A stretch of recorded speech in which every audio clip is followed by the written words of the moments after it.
Hey everyone, Mr. Happy here, and welcome back to another Final Fantasy XIV patch retrospective. We have been rolling through the post-Heavensward patches over the last several weeks and talking about the kind of disaster that Heavensward was for many people who were actively playing at the time. 3.0 featured basically no content after the MSQ, even for the Raiders due to the struggles of Gordius Savage. 3.1 and 3.2 had attempts to course correct, but didn't really nail the landing, or in some cases barely even felt like they tried to nail the landing. And 3.3 had somewhat of a change, but still definitely needed to get the wheels moving a little bit more.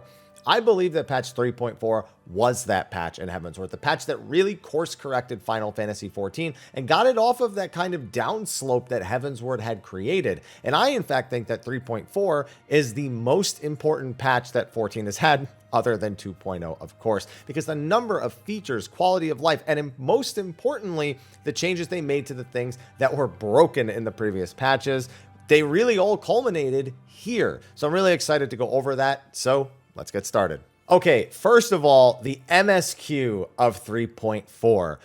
We didn't know it at the time, but it would be one of the most important main scenario patches that we would get. Just looking at the response of the player base for what came from this later. Patch 3.4 was called Soul Surrender, and probably the most important bit is the Warrior of Darkness plot that was introduced in Heavensward, closing out for the time being. And that would be eventually what would lead us into the Shadowbringers expansion, which even after Endwalker's release is for many still their favorite expansion story-wise, whether that be for the heart-gripping tale or just because they love Emmett Salk every time he snaps his fingers. Whatever the reason was, this climax here was one giant cliffhanger because now we had this thread that was out there and ready to be used, and we had no idea when it was going to be used or how it was going to be used, but we kept it in the back of our minds, and when it finally came to fruition in Shadowbringers, it was one of the most rewarding things to have gone back. And that's true of a bunch of other stuff, Crystal Tower as well, and a whole bunch of other elements that was laid in place. Even the introduction of Alice's obsession with her little friend. I think, what was his name? It's been so long. Not Goo-Boo. Was it Goo-Boo? Might have been. Her little kobold friend that she wanted to cure of tempering. That story element was introduced here. Another major facet of things that would happen going into Shadowbringers and Endwalker. There are a few other little fun twists that were introduced across the MSQ here. And of course, 3.4 is really starting to gear us up towards Stormblood as well. So they started really moving along with more elements of the Alamegan arc, of the thing that would take us to these new lands in Stormblood. But honestly, to me, that's like a footnote of the memories of 3.4 because the Warrior of Darkness plot and the other elements there were so much more important. Now, with the MSQ, we also have all the different content. We do have the side quests I can quickly rattle off. Scholasticate returned as well as Hildebrand. I think one of the better Hildebrand, one of the funnier Hildebrand patches, but I'm also someone who always stands up for Heavensward Hildebrand, despite it not having like a trial or anything too fancy. I think the story is probably the most, it hits closest to here, at least as far as I'm concerned. And Scholasticate was just solid.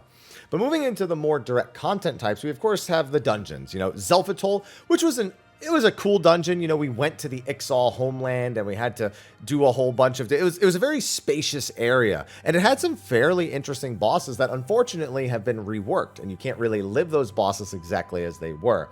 It's okay because they kept the majority of the essence of those bosses even in the newer version of Zelphatol, but it was mildly more frustrating and thus a little more memorable. Not the best thing to be memorable for, but it is what it is.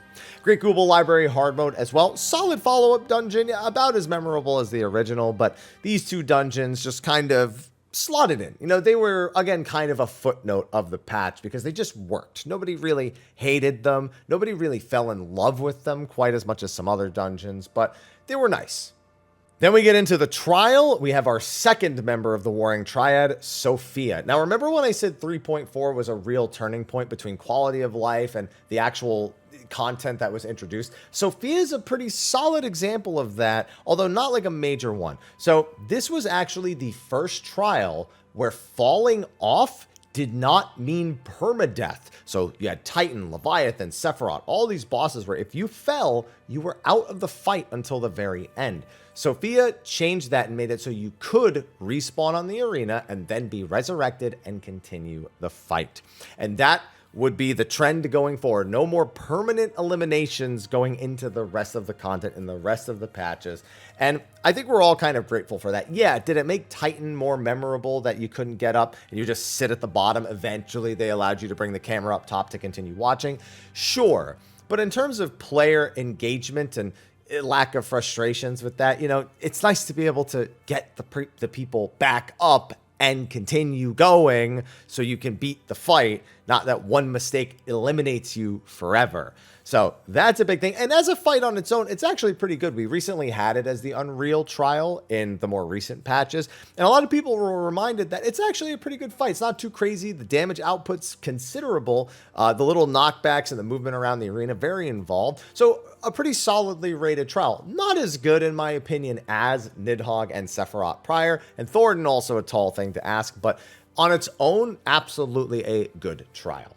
Then we move into the raid, the creator, Alexander, the creator. And this is one of the most important raids that we've ever had in Final Fantasy XIV. First of all, from a story standpoint, it really helped fill in a lot of blanks. Alexander, up to that point, was kind of feeling like a nothing burger story-wise. A lot of elements laid about, but we didn't really understand any of them at this point. And that was by design, because the way the creator story ties everything up makes those patches, in retrospect, fittingly enough, much better. So it got big points for me on that. And if you haven't actually watched that story cutscene, either watch the story for Alexander or go watch my overview of it, because it pretty much covers all the most important points. But this was really the start of the new era of Final Fantasy XIV raiding. Really hardcore people would say it was the beginning of the decline, but in terms of engagement with the endgame scene, the player base was about to get much more involved with raiding in Final Fantasy XIV. The bosses were no longer frustratingly overly difficult. Players had improved enough from the Midas tier and just from, over time. And the mechanics were more within reason of what to expect from not just the tippy top of the best raiders, which is really how the last two tiers felt like they were designed. The scaling of the bosses was, in my opinion, a little too light at their first attempt. I'll especially talk about that with the last encounter. But this was the tier that got a lot of people who were scared of raiding into raiding in the first place. And it was also an incredibly popular tier amongst the tippy top of people who were performing, because speed kills ended up becoming a massive, massive thing in creator. So it really hit all sides of the spectrums when it came to raiders, and that's a really, really good thing to get that level of engagement. Not to mention, the fights are mostly memorable. The first one, not so much, against the Refurbisher. The second one, I always forget his name, but he shows up in a bunch of other locations. He shows up in Eureka as well. Oh man, I'm trying to remember. Lanebricks, that's what it is. I had to remember his dice from Eureka. Oh yeah, Lanebricks, really awesome second boss. Very unique. We haven't really had anything like him ever after he came out, and most people will fondly remember him. Then you have, of course, Cruise Chaser, or Arc if you're a Final Fantasy IX player, who is still one of the most beloved bosses across all of the Alexander raid tier, and he's a mount that you can buy off the Mog Station. Go figure, right? One of our first ATEs, I suppose that wasn't really the first ATE, I don't think. I think that I mentioned that was last patch. I feel like I said that in a recent patch regarding ATEs, but a little disappointing on that front, because all you did was just press one button, but you hop on his back, you press a button, jumps off. But the mechanics were really, really good. The way you had to handle mitigation and boss positioning was very unique. And of course, it ends with Alexander, who is a very loved fight, especially for his little time gimmick, which, if you're paying close attention, has very direct story implications to stuff that happens in the cutscene prior to Alexander.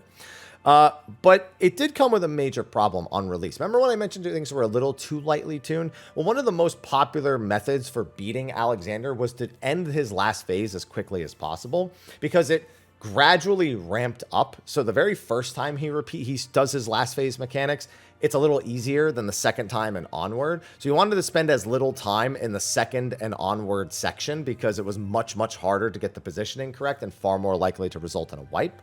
But also, failing the mechanics didn't instantly end the fight either. So a lot of people would just kind of scrape through with barely anything remaining on the party and just hope that it would be enough. And that was actually how the world first clears ended up looking. They were just very messy in that final section in Alexander itself, probably because they had maybe not seen all the way through to that. But I don't know anyone who's hit enrage on that fight. Even in my solo attempts, I never once saw a full-on enrage. It's like, I don't actually know what the enrage time is for. I couldn't tell you. I've just never seen it. And that's because most people would just never get even remotely close to it. So that was one of the kind of major downsides of that. And one of the biggest criticisms, that you could essentially skip the entire final phase, something raiders never really liked. But the fact of the matter is, the creator, I think, saved raiding in Final Fantasy XIV. And I know you might be thinking that's not like the biggest, be all end all, but a lot of major events inside of 14 that exist do revolve around raiding, and getting player engagement up from like sub 5% to 10% or 15% or 20%. I mean, when a fifth of your player base participates in a piece of content actively, that's really, really important, because that's a fifth of your player base that may not be as invested in other elements of your game as possible, that would actually keep them subbed as often as possible. So I think the creator, as much as it was a little bit of a weird time, is the most important raid tier we've had ever. And that's not even it for combat content. We had Palace of the Dead floors 51 through 200. Oh, so many floors. So Palace of the Dead was introduced in the prior patch in 3.35. So in 3.45, they introduced these extra 150 floors. This was the beginning of something we could have never foreseen. Because the idea is, after floor 100, your party is never allowed to full wipe. In fact, if you full wipe before floor 100, then you can't even go past floor 100 after you beat the boss.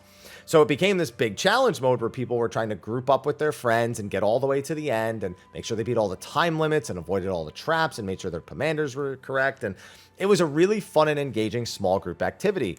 But more importantly, it laid the groundwork, because Yoshi P had said something when they announced this and said, you could technically solo all the way to floor 200, but I don't know if it's even possible. So much so that it wasn't even an achievement in the game. Soloing Palace of the Dead nowadays is its own subset of content that several players have gone well and above to do on a very frequent basis. We've even had Angelus Demoness on State of the Realm before. We had Finn on recently. We've interviewed and talked about quite a few of the deep dungeon aficionados across several pieces of content on my channel. And that wasn't even a thing yet here. I don't remember what the records ended up being in this patch, but there wasn't even a solo to 200 achievement yet. They added that in a later patch, and I will have something to say about that when we get to said later patch. It did also introduce the Accursed Horde, which was those invisible chests on the ground, which can just make you some fat money. I actually got the mount for my first ever trip over floor 150. So, there's a reason I didn't go back for a while until I went to do my solo, and that was a ways down the road. And then we have just some basic combat adjustments before we get into other elements of the patch. This was a nightmare patch in terms of job adjustments, but jobs are kind of a nightmare all throughout Heavensward. It was rarely ever the factor that we looked back on and thought of when we thought of things that didn't go so well. But the changes they made in 3.4 basically pushed Astro and Machinist kind of to the breaking point. Astro's changes in 3.4 made it just unbelievably strong, to the point where you almost only ever saw Astro Scholar healing comps. And remember, they could choose between being a regen healer or a shield healer back then. So yeah, it was filling that white mage spot very handily. Warrior and Dark Knight, the two dominant tanks, because Paladin was just not loved by any of the player base. Honestly, I'm not even sure the devs liked it at this point. So that's 4 of your raid slots that were pretty much universally always those 4 things. But then you look at the DPS, and this was the birth of the no caster raid comp. Dragoon, Ninja, Machinist, Bard. Dragoon would provide the piercing buff for the Machinist and Bard. Machinist and Bard could provide their own buffs on top of that, because Machinist was able to use, Hypercharge in Heavensward to make sure the enemy took more damage. Bard had their AoE buffs, and at this point, Bard and Machinist damage had been buffed to the point where they were comparable to basically having melees. And then you had Ninja, which had Trick Attack, and then, of course, had the enmity tools built into its kit. On top of that, Warrior provided the slashing debuff for Ninja, so Ninja could kind of just always do its strongest GCDs. This comp was unbeatable. While, yes, you still saw Summoner and Black Mage on occasion, this was almost everyone's go-to comp. It made things difficult for Monk. It made things difficult for Paladin, for White Mage, for the casters. It was a nightmare, because people just adopted this en masse, even if they weren't doing high-end, cutting-edge content. That's always a big problem whenever it comes to job balance and people who are not playing at the level where this kind of thing exceeds, but are still emulating it. So that was a big problem. But there were some other good things in terms of combat adjustments in this patch. 2 very, very important ones. The first, Omnidirectional auto attacks. Up to this point, if you were not keeping an enemy within a 90-degree cone in front of your character, you were not auto attacking them. So people who played with legacy controls and would regularly turn around and run away from enemies to dodge attacks, they might lose auto attacks or just lose DPS incidentally if you weren't someone who was strafing around bosses all the time. With this, that didn't matter anymore. You would always be auto attacking no matter what direction your character was looking, and that was something that allowed them to more accurately balance DPS numbers going forward, because auto attacks are not a small part of your damage. Another really big one is that the healer LB3 no longer inflicts weakness when used if the player doesn't already have it. So up to this point, if you were healer LB3, you still got weakness. However, if you had weakness now, that was the only way that you kept it. Basically, if you had weakness, it would reset the timer to 2 minutes. But if you didn't have weakness, then you would get up without weakness at this point. It's crazy to think that up to this point, that wasn't a thing. And I had to double read the patch notes to make sure. I was like, wait, am I misunderstanding this? In fact, I almost want to go back and just read it one more time. Look, we'll just search Astral Stasis. This is it, and I'm going to read it to you. Players revived upon using the following limit break actions will be revived in a non-weakened state. Furthermore, players who are weakened at the time of revival will have the weakness counter reset. That is exactly what it says in the patch notes. So another major change. And honestly, I can't even believe this feature wasn't here, and I'm going to consider this a combat change, even though it's not exclusively a combat change. Countdown. The countdown function was added in 3.4. Again, talk about features that you just don't even think about not being there. Countdowns. Yeah, crazy. Now, technically, that wasn't the last combat-related thing, because you have PvP, and you do have some features that kind of stand out. You know, it's still very much combat-oriented, but very, very different. So, the dueling circle over in the Wolf's Den was added. Dueling is not super popular in Final Fantasy because it's not balanced at all, but it was added there, and people definitely had fun with it for a time.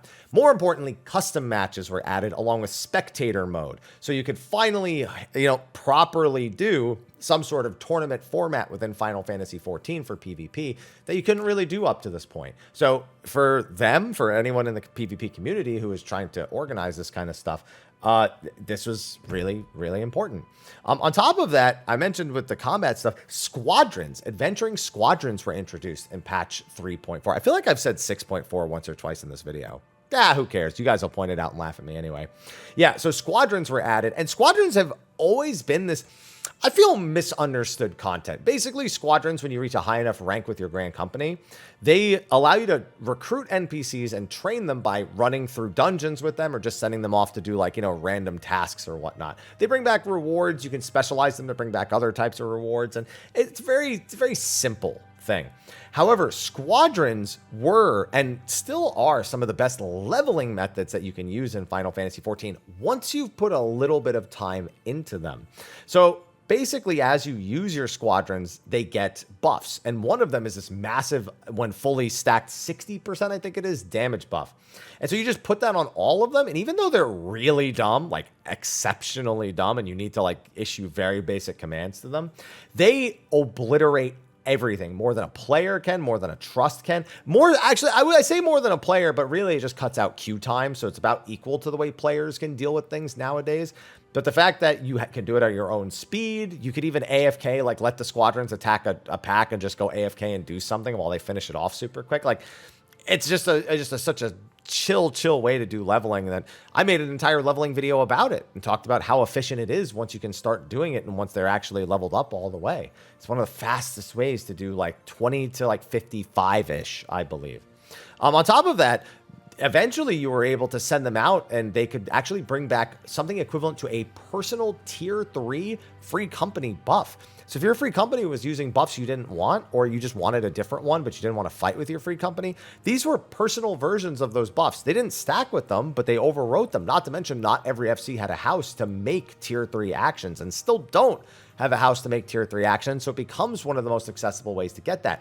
I've loved this content since it came out. I don't always have a reason to do it, but I've appreciated what void it fills. And even with trusts in the game right now and duty support, they still fill that void. And I highly recommend people go check them out. Okay, I lied one more time. I'm going to consider this also combat content. Wondrous Tales was added in 3.4. I, again, can't even imagine this game without it. Obviously, I knew it was Heavensward because it was in Idleshire. But yeah, our good old buddy Chloe, she, is it Chloe? Yeah, it's Chloe for this one. It's Chloe for the other one. Yeah. Chloe, with those books every week, just like hoping that you get the stickers to line up. Some people make millions and millions of gil off of these just from doing them every week whenever they happen to get a lucky roll on some of the stuff that happens there. But yeah, that wasn't until patch 3.4. So another thing that people are just doing weekly. And I've used Wondrous Tales and guides for things like expansion launches and stuff. So there's a lot of good that comes out of that. Okay, I promise that was it for combat content, but then we still have a number of other things. Apartments were added. Now, while apartments are not the most popular thing because it's not the same as having a house. It's only interior furniture. It's a very small space. You know, it's about as exciting as buying an apartment in New York and thinking, oh, I'm going to decorate this. It's like, it's about that exciting, and it's not very exciting. But however, having that personal space is something that I do value, and I know a lot of people do, and they like to have things in there that they otherwise don't want to put in like a house, or they want to use it for storage or whatever they're planning on doing. Aquariums were also added so people could start putting fish on display, and a ton of other housing things like being able to put like a materia melder in your house. There's a bunch of little housing things that got done here as well, but those are some of the more major ones. They also added the playlist for orchestrion rolls, which is of course a big housing thing. So being able to set it to automatically play through a set number of songs whenever you go into the house was really nice. Then we also have the Triple Triad Battle Hall, which is a place where I go whenever I need to get my challenge logs done. Where you can go, there's a few NPCs, there's a few cards you're going to get from the Battle Hall, and you can also just challenge other players there. So it's really nice. The Jumbo Cacpot being able to have up to 3 tickets was introduced in this patch, up from 1 as it was initially. And you could even enter some things through the Duty Finder Gold Saucer option at this point, including the Battle Hall itself. There was a ton of other rewards they added for stuff, a bunch of other little adjustments they made in the Gold Saucer as well. The challenge log got Gold Saucer related stuff for the Battle Hall, so even more MGP every week should you desire it. And yeah, that's just a few more things in here. And then we have just a few other small things that I want to throw in because I know some people probably appreciate these features. The ability to pause character motion in G-pose during an emote. So just another little function to make sure you can get just the right shot. The north indicator on the minimap was super bolded for some reason. I forgot that it was ever not like the way it is now, but that was the case here.